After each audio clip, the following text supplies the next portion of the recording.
BJP के headquarter के अंदर कल प्रदर्शनकारी घुसे थे और उन्होंने यहां पर तोड़फोड़ की। ये जॉर्ज सोरोस के साथ बैठ करके राहुल गांधी जी का प्लान है। ये रास्ता मेरा दिखाया हुआ नहीं है। कांग्रेस कहां से आई? कांग्रेस तो वहां 5,000 क्या 10 आदमियों को जमा नहीं कर सकता।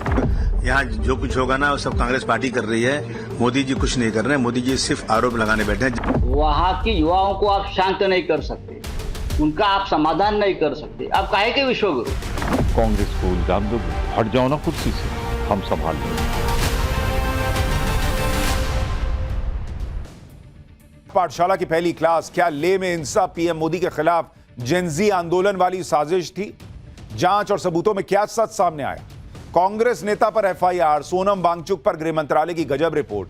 अब सोनम वांगचुक गिरफ्तार होंगे क्या? 3 इडियट्स वाला हीरो या देश के खिलाफ साजिश करने वाला विलन? सोनम वांगचुक की सच्चाई क्या है? लेह में हिंसा पर बीजेपी ने राहुल गांधी को घेरा, इंडी ने क्या धमकी दे दी, फिर हिंसा भड़केगी क्या? सबसे पहले इसका चैप्टर हमने आपको कल ही पाठशाला में बताया था कि जब जब नरेंद्र मोदी कोई रिफॉर्म करते हैं, इस देश में आग लगाने वाले तुरंत आ जाते हैं, जिससे भारत नई चुनौतियां और नई समस्याओं में उलझ जाए। लद्दाख में कल जो हुआ उसको लेकर भी यही सवाल खड़े हो रहे हैं कि क्या भारत के खिलाफ साजिश करने वाली टूल किट फिर से एक्टिव हो चुकी है? क्योंकि लद्दाख तो एकदम शांत रहता है भाई। लद्दाख के लोग बिल्कुल शांत स्वभाव के। जिस लद्दाख में कभी कोई बवाल की खबर आपने शायद ही सुनी होगी, जिस लद्दाख में एक शांतिपूर्ण प्रदर्शन चल रहा था, वो अचानक से क्यों इतना भड़क गया कि पत्थर चलने लग गए, ऑफिस जलाए जाने लग गए? लेह में कल के बवाल के 24 घंटे के अंदर जो पिक्चर निकल कर आ रही है, वो पिक्चर ये दावा कर रही है कि लेह अपने आप ना भड़का था भाई, लेह को भड़काया गया था। लेह में जो हिंसा हुई इसके पीछे बड़ा षड्यंत्र है, ऐसे दावे किए जा रहे हैं। गृह मंत्रालय की रिपोर्ट, अब तक की जांच की बातें और कई वायरल वीडियो इसी बात की तरफ इशारा कर रहे हैं कि कल लेह में जो हुआ वो भारत को नेपाल बनाने का पहला प्रयोग लग रहा है। नेपाल जैसा ही प्रदर्शन, नेपाल जैसी ही हिंसा, वही पैटर्न आगजनी और हिंसा का। उसी तरह से सुरक्षा कर्मियों को टारगेट करना, अचानक हिंसा का भड़कना, हर चीज नेपाल टाइप हिंसा की तरफ इशारा कर रही है। लेह हिंसा को लेकर शुरुआती जांच में जो खुलासा हुआ है उसमें विदेशी फंडिंग का भी शक जताया जा रहा है, बाहरी लोगों के शामिल होने का भी शक जताया जा रहा है, जानबूझकर प्लानिंग के साथ हिंसा भड़काने जैसे खुलासे हो रहे हैं। यानी लेह अचानक नहीं जला, उसे जानबूझकर जलाया गया, ये आरोप लग रहा है। जानबूझकर बीजेपी के दफ्तर को फूंका गया, जानबूझकर हिल काउंसिल के दफ्तर को फूंक दिया गया। शांत लद्दाख में आग लगाने की अगर ऐसी कोशिश हुई तो वो किसने की? 4 लोगों की मौत का गुनहगार कौन है? करीब 80 लोग घायल हैं, जिसमें से 40 पुलिसकर्मी हैं। यानी जैसे नेपाल में पहले उग्र प्रदर्शन, फिर प्रदर्शन के दौरान जान जाना, फिर और बड़ा प्रदर्शन, यह सब पैटर्न लेह में भी दिखा। बस फर्क यह दिखा कि नेपाल में केपी शर्मा ओली की सरकार थी जो स्थिति काबू नहीं कर पाए, और यहां नरेंद्र मोदी ने मजबूती से कुछ घंटों में हिंसा को कंट्रोल कर लिया। लेकिन आप देखिए कि 24 घंटे के अंदर हुआ क्या क्या। हिंसा फैलाने वाले प्रमुख आरोपियों की पहचान हो चुकी है। भीड़ को भड़काने के आरोप में कांग्रेस नेता पर एफआईआर हो गई है। हिंसा के पीछे सोशल एक्टिविस्ट सोनम वांगचुक का नाम आया है। हिंसा के 50 आरोपियों को अरेस्ट कर लिया गया है। सीसीटीवी के आधार पर बाकी लोगों की पहचान हो रही है। यानी 24 घंटे के अंदर लेह में हालात काबू में कर लिए गए। आरोपियों की पहचान हो गई। किसने, कैसे, कब हिंसा को भड़काया, सबकी कुंडली खोली जा रही है। ताबड़तोड़ एक्शन हो रहे हैं और लेह में अब शांति है। लेकिन मोदी विरोध की राजनीति करने वालों और उनके इकोसिस्टम को यह एक्शन भी पसंद नहीं आ रहा। कोई कह रहा है कि चिंगारी फिर भड़क सकती है, कोई कह रहा है कि यह हिंसा साजिश नहीं थी, युवाओं की आवाज है। कोई कह रहा है कि आज लद्दाख की लड़ाई कल पूरे देश की लड़ाई बन जाएगी। कोई कह रहा है कि यह तो आंदोलन है, इसमें दिक्कत ही क्या है। कोई कह रहा है कि जेनजी का गुस्सा है, इसे आप दबा नहीं सकते। सवाल यह है कि क्या लेह को भड़काए रखने का प्रयास हो रहा है? हिंसा को जायज ठहराने की कोशिश क्यों हो रही है? ऐसी हिंसा पर पॉलिटिक्स क्यों हो रही है भाई? और अगर कल हिंसा न भड़कती तो सरकार जो आज कर रही है वो करती क्या? सोनम वांगचुक पर सरकार का एक्शन अब तक क्यों नहीं हुआ था? इस हिंसा की भनक सरकार को क्यों नहीं लगी? अब जांच में क्या क्या शॉकिंग बातें निकल कर आ रही हैं, सोनम वांगचुक की सच्चाई क्या है, सब आपको बताऊंगा। लेकिन पहले कल से अब तक जो हुआ है उसकी एक झलक देखिए।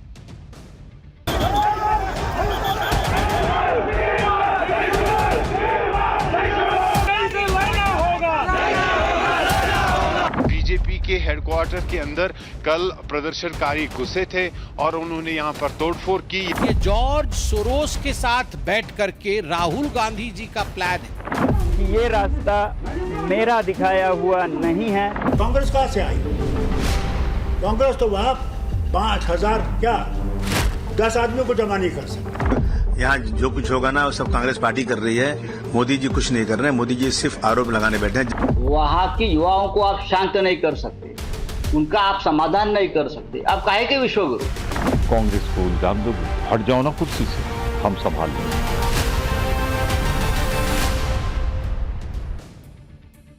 लेह में जो हिंसा भड़की उसे लेकर किस तरह की पॉलिटिक्स हो रही है देश में, कांग्रेस, केजरीवाल, उद्धव की पार्टी क्या कह रही है वो आपको आगे बताऊंगा। लेकिन पहले उन दो चेहरों के बारे में जान लीजिए जिनके ऊपर लेह हिंसा को भड़काने के आरोप लग रहे हैं। और इनमें पहला नाम है सोशल एक्टिविस्ट सोनम वांगचुक का, दूसरा नाम है कांग्रेस पार्षद फुनसोक स्टैनजिन सेपाक का। आरोप है कि प्रदर्शन के दौरान कांग्रेस पार्षद ने भड़काऊ बयान दिए। सोनम वांगचुक का नाम तो आप सबने सुना होगा, वो लद्दाख के हैं और पूरे देश में मशहूर हैं। लेकिन सोनम वांगचुक पर बहुत गंभीर आरोप लग रहे हैं कि लेह में जो कुछ हुआ वो उन्हीं का किया धरा है। सोनम वांगचुक लद्दाख में विरोध प्रदर्शन का सबसे बड़ा चेहरा है। वो लद्दाख को पूर्ण राज्य का दर्जा देने की मांग को लेकर भूख हड़ताल कर रहे थे। उनके अनशन में 2 लोगों की तबीयत बिगड़ी और उन्हें अस्पताल ले जाया गया। यहीं से शांतिपूर्ण प्रदर्शन हिंसक हो गया और लेह में आग लगी। इस हिंसा के बाद सोनम वांगचुक ने अपना अनशन रद्द कर दिया, लेकिन गृह मंत्रालय ने सीधा नाम उन्हीं का लिया कि वांगचुक की वजह से लेह में बवाल हुआ। सोनम वांगचुक पर ताबड़तोड़ एक्शन भी शुरू हो गए, लेकिन वांगचुक ने लेह हिंसा को लेकर यह कहा कि यह युवा पीढ़ी की भड़ास है, एक तरह का जेनजी आंदोलन है। लेह में हिंसा के बाद सोनम वांगचुक सफाई दे रहे हैं। वांगचुक इस हिंसा को युवाओं की भड़ास बता रहे हैं, लेकिन गृह मंत्रालय ने लेह हिंसा को लेकर वांगचुक पर जो आरोप लगाए हैं उसके मुताबिक सोनम वांगचुक के भड़काऊ बयानों से हिंसा भड़की। हिंसा जब भड़क गई तो वांगचुक स्थिति संभालने की कोशिश करने की जगह पर अपनी भूख हड़ताल तोड़कर एक एम्बुलेंस में बैठे और अपने गांव निकल लिए। यानी अगर सोनम वांगचुक चाहते तो भीड़ को कंट्रोल कर सकते थे, यह आरोप लग रहा है। और सोनम वांगचुक खुद कह रहे हैं कि भाई ये उनके इस आंदोलन को पूरे लेह का समर्थन था, लद्दाख का समर्थन था। तो अगर सोनम वांगचुक इतने बड़े लीडर हैं तो उनको उस भीड़ को कंट्रोल भी करना चाहिए था जो बेकाबू हो रही थी। और सोनम वांगचुक पर इस वक्त एक बड़ी खबर भी आ रही है। लेह हिंसा मामले में लद्दाख पुलिस का एक्शन होने की खबर आ रही है। सोनम वांगचुक पर एफआईआर दर्ज हो गई है। लद्दाख पुलिस ने लेह हिंसा पर एफआईआर दर्ज की है और एफआईआर में एक आरोपी सोनम वांगचुक को भी बनाया गया है। यानी सोनम वांगचुक की मुश्किल बढ़ रही है। पहले गृह मंत्रालय की रिपोर्ट में उनको इस हिंसा का कारण बताया गया और अब बड़ी खबर आ रही है कि जो एफआईआर हुई है उसमें सोनम वांगचुक को भी एक आरोपी बनाया गया है। उस एफआईआर में लेह हिंसा पर एफआईआर जो दर्ज हुई उसमें सोनम वांगचुक का नाम भी शामिल है। लेकिन लेह हिंसा पर एक बयान जारी करते हुए गृह मंत्रालय ने क्या बताया था आपको वो भी बताता हूं। सोनम वांगचुक ने 10 सितंबर को भूख हड़ताल शुरू की, जबकि यह बात सबको पता थी कि भारत सरकार सक्रिय तौर से एपेक्स बॉडी लेह और करगिल डेमोक्रेटिक अलायंस के साथ बातचीत कर रही। गृह मंत्रालय ने कहा कि जिन मांगों को लेकर वांगचुक भूख हड़ताल पर थे वो मुद्दे उस बातचीत में शामिल थे। कई नेताओं ने वांगचुक से भूख हड़ताल खत्म करने को कहा था, लेकिन वांगचुक ने ऐसा नहीं किया। वांगचुक ने अरब स्प्रिंग शैली के विरोध प्रदर्शनों और नेपाल में जिंसी के विरोध प्रदर्शनों का भड़काऊ उल्लेख करके लोगों को गुमराह किया। 24 सितंबर को लगभग 11:30 बजे वांगचुक के भड़काऊ भाषणों से उकसाई गई भीड़ भूख हड़ताल स्थल से निकली और हिंसा करने लगी। यह गृह मंत्रालय की रिपोर्ट में कहा गया है। यानी गृह मंत्रालय बिना किसी इफ एंड बट के साफ साफ कह रहा है कि सोनम वांगचुक ने हिंसा भड़काई और इसलिए अब यह कहा जा रहा है कि किसी भी वक्त वांगचुक की गिरफ्तारी हो सकती है। लेकिन एक सवाल तो गृह मंत्रालय से भी होगा कि अगर सोनम वांगचुक ये सब कर रहे थे, समझाने पर नहीं समझ रहे थे, उनका अपना इंटेलिजेंस क्या कर रहा था? उनको नहीं समझ में आ रहा था कि ऐसी भीड़ जो है, ऐसा जेनजी जो है, ऐसे आंदोलन या ऐसे हिंसा की तैयारियां चल रही हैं? उसको लेके भी तो सवाल खड़े होंगे। सोनम वांगचुक पर समय रहते यह कार्रवाई क्यों नहीं कर दी गई? लेकिन लेह हिंसा को लेकर सोनम वांगचुक यह कहकर अपना पल्ला झाड़ रहे हैं कि युवाओं की भीड़ गुस्से में आ गई, इसमें उनका कोई लेना देना नहीं। लेकिन अब सोनम वांगचुक के पुराने बयान भी निकल रहे हैं जिसमें उन्होंने अपने प्रदर्शन के दौरान कभी नेपाल तो कभी बांग्लादेश की बात की थी। आरोप है कि इस तरह के प्रोटेस्ट जिन्होंने दूसरे देशों में तख्ता पलट कर दिया, उनकी बात करके सोनम वांगचुक ने लद्दाख को नेपाल बांग्लादेश बनाने की साजिश की थी क्या? आप सोनम वांगचुक के वो पुराने बयान देखिए जो वायरल हो रहे हैं। दावा है कि 10 सितंबर 2025 को ही सोनम वांगचुक ने कहा कि बांग्लादेश, नेपाल, श्रीलंका की तरह लद्दाख में भी आम जनता बदलाव लाएगी। उनके कुछ वीडियो वायरल करके यह आरोप लगाया जा रहा है कि सोनम वांगचुक ने प्रदर्शनकारियों को नकाब पहनकर हिंसा करने के लिए उकसाया। आरोप है कि सोनम वांगचुक कश्मीर स्टाइल में लद्दाख में जनमत संग्रह कराने की भी मांग कर चुके हैं। सोनम वांगचुक उस कांग्रेस पार्षद का भी बचाव कर रहे हैं जिस पर हिंसा भड़काने के आरोप में एफआईआर। सोनम वांगचुक का एक बयान भी वायरल हो रहा है जिसमें वो नेपाल, बांग्लादेश की बात कर रहे हैं। एक बार इसको सुनिए, फिर जो आरोप लग रहे हैं उनकी सच्चाई भी बताऊंगा। यही वो बयान है जिनको लेकर सवाल उठ रहा है कि अगर सोनम वांगचुक खुद शांतिपूर्ण तरीके से भूख हड़ताल कर रहे थे तो जो सुनने आए थे उनको ये क्यों कह रहे थे कि श्रीलंका, नेपाल और बांग्लादेश जैसा यहां पर बदलाव आ जाएगा? श्रीलंका, नेपाल और बांग्लादेश में तो भूख हड़ताल करके बदलाव नहीं आया। वहां तो हिंसा हुई, आगजनी हुई, तोड़फोड़ हुई, मारापीटी हुई, पब्लिक सड़क पर आ गई, देश जलाने लगी। तो जब आप अगर खुद भूख हड़ताल में विश्वास रखते हैं तो जो सुनने आए थे उनको उन देशों का उदाहरण क्यों दे रहे थे? यह सवाल पूछा जा रहा है। सोनम वांगचुक के ऐसे ही बयान को लेकर उन पर गंभीर आरोप लग रहे हैं। सवाल उठ रहे हैं कि कहीं वो विदेशी ताकतों के हाथ में तो नहीं खेल रहे। पिछले साल मार्च में जब लद्दाख में भारत और चीन की सेना बॉर्डर पर आमने सामने थी, तब सोनम वांगचुक ने यह धमकी दी थी कि अगर चीन लद्दाख में घुसने की कोशिश करेगा तो हम चीन से नहीं लड़ पाएंगे। सुनिए। यहाँ के एक फेमस कॉमेडियन हैं जिन्होंने कहा कि जब चीन घुस आता है तो लद्दाख के लोग जान देकर रोकते हैं, मगर अब अगर भारत सरकार हमारे लिए कुछ नहीं कर रहा है तो अगली बार वो आए तो हम उनको रास्ता दिखाएंगे, हम रोकेंगे नहीं। हम जान क्यों दे जब हमारा कोई संरक्षण नहीं हो रहा है। लद्दाख के लोगों में एलियनेशन और फ्रस्ट्रेशन आना भारत के लिए अच्छी बात नहीं है। अगली बार किसी युद्ध में लोगों में जज्बा कम दिखे, वो स्वयं सेवक बन के न निकलें, तो इसका जिम्मेदार सरकार खुद होगी। सोनम वांगचुक का एक पक्ष अगर सही भी हो सकता है कि वो सरकार को जगाने का प्रयास कर रहे थे, तो दूसरा पक्ष ये गलत लगता है कि वो जो उदाहरण दे रहे हैं वो ठीक नहीं। कि अगर सरकार हमारे लिए, लद्दाख के लोगों के लिए कुछ नहीं कर रही है तो लद्दाख के लोग चीन से जब लड़ने का मौका आएगा तो घर से ना निकलें, तो आप उस पर आश्चर्य मत कीजिएगा। क्यों ना निकलिएगा बॉस? अगर देश आपके लिए कुछ नहीं कर रहा है तो आप देश को छोड़ दीजिएगा। घर में अगर माँ बाप आपके लिए कुछ नहीं कर रहे हैं तो आप छोड़ दीजिएगा कि ना अब तो हम घर में कुछ हो जाए, चोर आ जाए, डकैत आ जाए, हमको कोई फर्क नहीं पड़ता, होने तो जाओ जाओ ले लो, उधर पैसा रखा ले लो। ऐसा करते हैं आप अपने घर में। तो लद्दाख के लोगों का भी घर है ना भारत। सरकार से आपको नाराजगी है, इलेक्शन में बदल दीजिए सरकार, लेकिन चीन घुसेगा और हम कुछ नहीं करेंगे, ये कैसे चलेगा? इतना ही नहीं, सोनम वांगचुक के विदेशी दौरों पर भी सवाल उठते रहे। आरोप है कि इसी साल फरवरी में सोनम वांगचुक पाकिस्तान गए थे।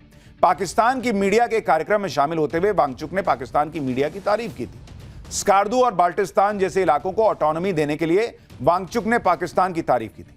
इसके अलावा तिब्बत को ऑटोनॉमी देने पर भी वो चीन की तारीफ कर चुके हैं। सोनम वांगचुक की एक और फोटो भी वायरल हो रही है जिसमें वो भारत विरोधी माने जाने वाले बांग्लादेश के मोहम्मद यूनुस के साथ दिख रहे हैं। इस पर सोशल मीडिया पर लोग सवाल उठा रहे हैं कि क्या सोनम वांगचुक की चीन, पाकिस्तान, बांग्लादेश से नजदीकी। हालांकि ये फोटो कब की है ये तो अभी पता नहीं। और मोहम्मद यूनुस तो कोई आज ना बने भाई बांग्लादेश के केयरटेकर पीएम, उसके पहले किसी के साथ फोटो खिंचा लेंगे तो उसकी कोई सेटिंग गेटिंग है। सोनम वांगचुक पर जो गंभीर आरोप लगे हैं उनमें एक आरोप यह भी लग रहा है विदेशी फंडिंग को लेकर। सोनम वांगचुक से जुड़ी जो संस्थाएं, उसमें कई वित्तीय गड़बड़ियों के भी आरोप लग रहे हैं। सोनम वांगचुक HIAL यानी हिमालयन इंस्टीट्यूट ऑफ ऑल्टरनेटिव्स नाम की संस्था के फाउंडर हैं। साल 2023-24 में इस संस्था को 6 करोड़ की डोनेशन मिली और अगले ही साल ये डोनेशन 15 करोड़ हो गई। आरोप लग रहा है कि HIAL के 7 बैंक खाते हैं जिनमें से 4 अघोषित हैं। आरोप है कि इस संस्था के पास विदेश से करीब 1.5 करोड़ रुपए आए, लेकिन इस संस्था के पास FCRA का पंजीकरण नहीं है जो विदेश से पैसा मंगवाने के लिए जरूरी होता है। एक और कंपनी है जिसका नाम शेश्योन इनोवेशंस प्राइवेट लिमिटेड है।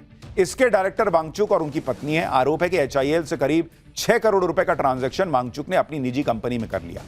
शेश्योन इनोवेशंस प्राइवेट लिमिटेड के भी 3 बैंक खाते हैं जिसमें से 2 अघोषित हैं। उनसे जुड़ी हुई एक और संस्था है सेकमॉल यानी students educational and cultural movement of Ladakh. इस संस्था के पास 9 बैंक खाते हैं जिसमें से 6 अघोषित हैं। सोनम वांगचुक के अपने 9 बैंक खाते हैं जिसमें से 8 अघोषित है, यह भी आरोप लगा रहा है। आरोप है कि इन अघोषित बैंक खातों में विदेशों से बड़ी रकम डाली गई। अब इन आरोपों को लेकर सवाल उठ रहे हैं कि क्या सोनम वांगचुक को हिंसा भड़काने के लिए विदेश से पैसा भेजा गया था?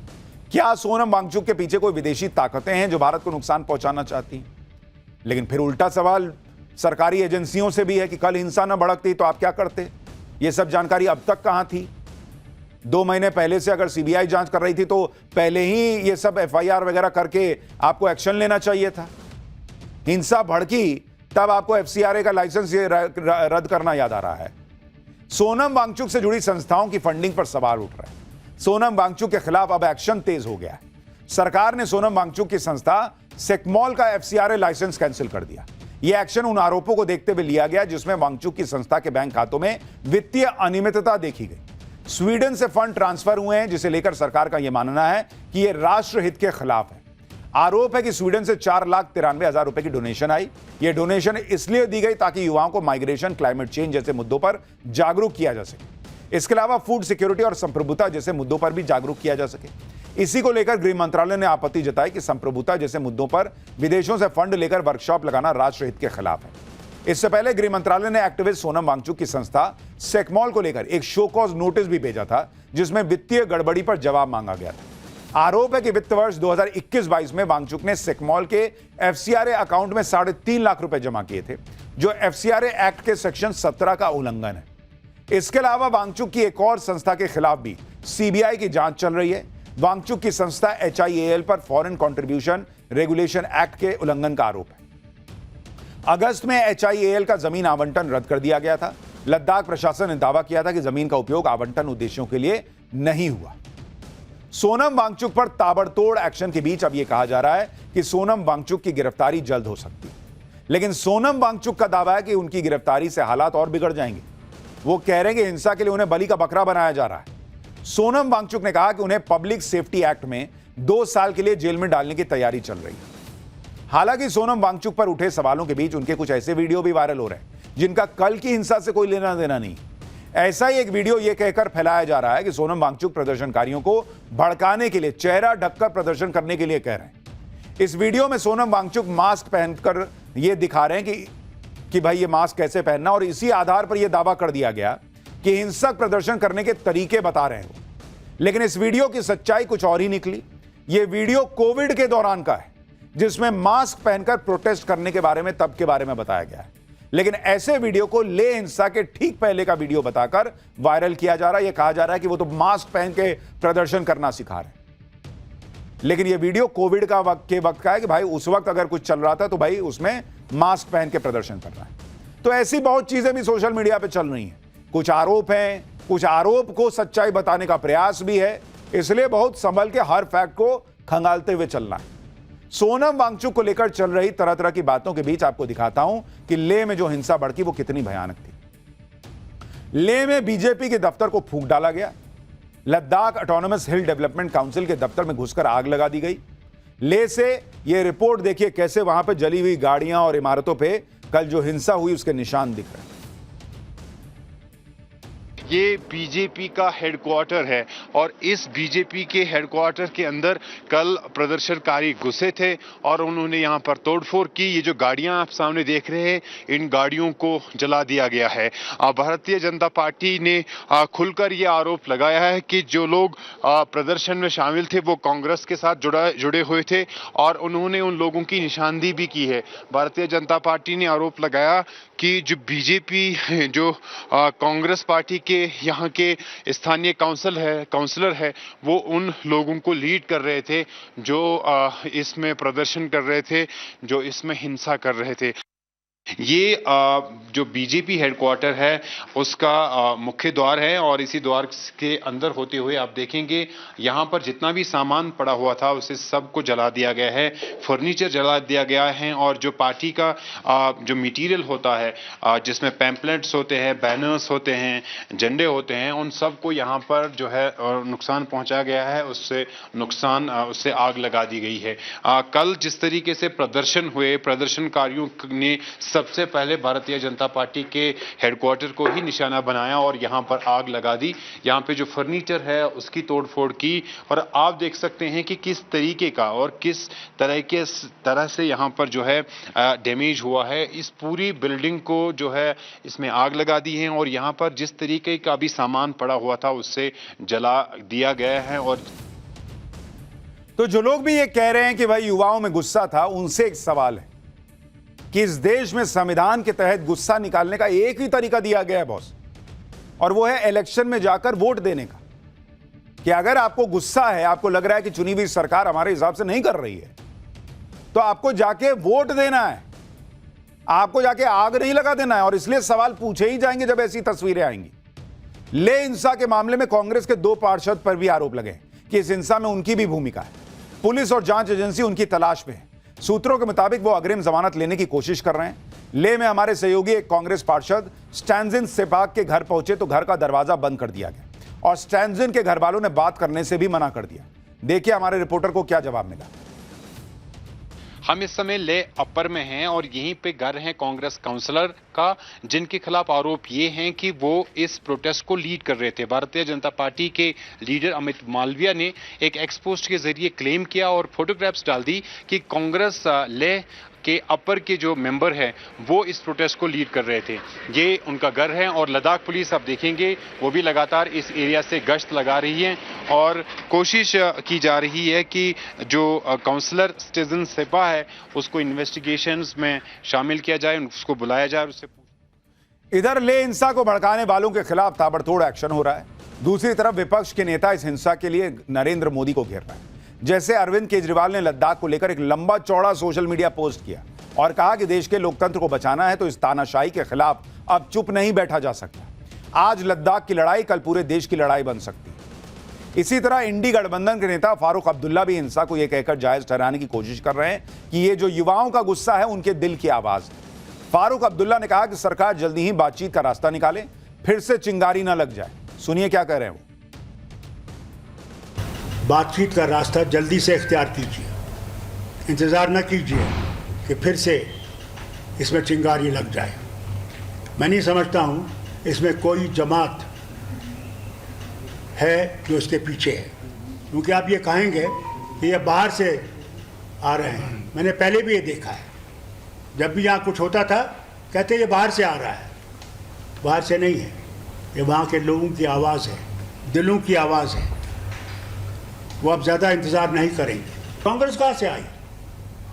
कांग्रेस तो वहाँ 5000 क्या 10 आदमियों को जमा नहीं कर सकती। ये कांग्रेस का नहीं है, वहाँ लोगों के खुद के दिलों की आवाज़ है। किसी के ऊपर उंगली मत उठाइए। इंडी गठबंधन के बाकी नेता भी हिंसा को सही ठहराने के लिए मोदी सरकार को घेर रहे हैं, कांग्रेस का बचाव कर रहे हैं। इंडी गठबंधन के नेता कह रहे हैं कि कांग्रेस अगर आंदोलन कर रही है तो आंदोलन करना कोई गलत चीज नहीं है।